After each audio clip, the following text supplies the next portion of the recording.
ఇట్లాంటి జాతకాలపైన మీ ఒపీనియన్ ఏంటి? Personal opinion ఏంటి? అదేనండి, నాకు ఒక క్యూరియాసిటీ ఉంది. అంటే నేను పూర్తిగా నమ్ముతాను కూడా చెప్పలేను, కానీ నాకు కొంతమంది ర్యాండమ్గా చెప్పినవి జరిగాయి. ఓహో. అది కాకతాళీయంగా జరిగాయా, దానిలో శాస్త్రం ఉందా, అంత స్టడీ చేసేంత నేను నమ్మకం నాకు లేదు. కానీ కొట్టిపారేసేంత నాలెడ్జ్ కూడా నాకు లేదు. అంటే మనం ఇదంతా నాన్ సెన్స్ అని కేవలం ఇప్పుడు నేను రేషనలిస్ట్ అనేది కూడా మూఢనమ్మకంగా మారకూడదు. ప్రతిదీ లాజిక్ ఆన్సర్ చేయలేదు.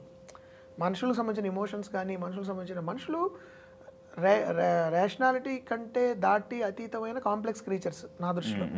అన్నీ మనం రేషనల్గా ఎక్స్ప్లెయిన్ చేయలేము. ఇప్పుడు మనం న్యూస్ పేపర్లో చదువుతూ ఉంటాం కదండి, మొన్న ఎవరో ఒక ఆవిడ 3 పిల్లల్ని చంపేసింది విషం పెట్టి, ఒక తల్లి. మనందరికీ మాతృత్వం గురించిన అభిప్రాయం ఏంటి, అసలు జరిగింది ఏంటి, లాజికల్గా ఎలా అర్థం చేసుకుంటుంది మనం? ఎవరో ప్రియుడి కోసం అని చెప్పి 3 సొంత పిల్లల్ని చంపేస్తుందని న్యూస్. అది నేను సినిమా తీసాను అనుకోండి, జీవితంలో అడగని లాజిక్లన్నీ క్రిటిక్స్ అడుగుతారు. అట్లా ఎవరు చేస్తారండి, ఏ తల్లి చేస్తుందండి అట్లా, కన్న తల్లి కన్న తల్లి పిల్లల్ని చంపేయడం ఏంటండి, ఎలా తీశారండి అంటారు. But real life is stranger.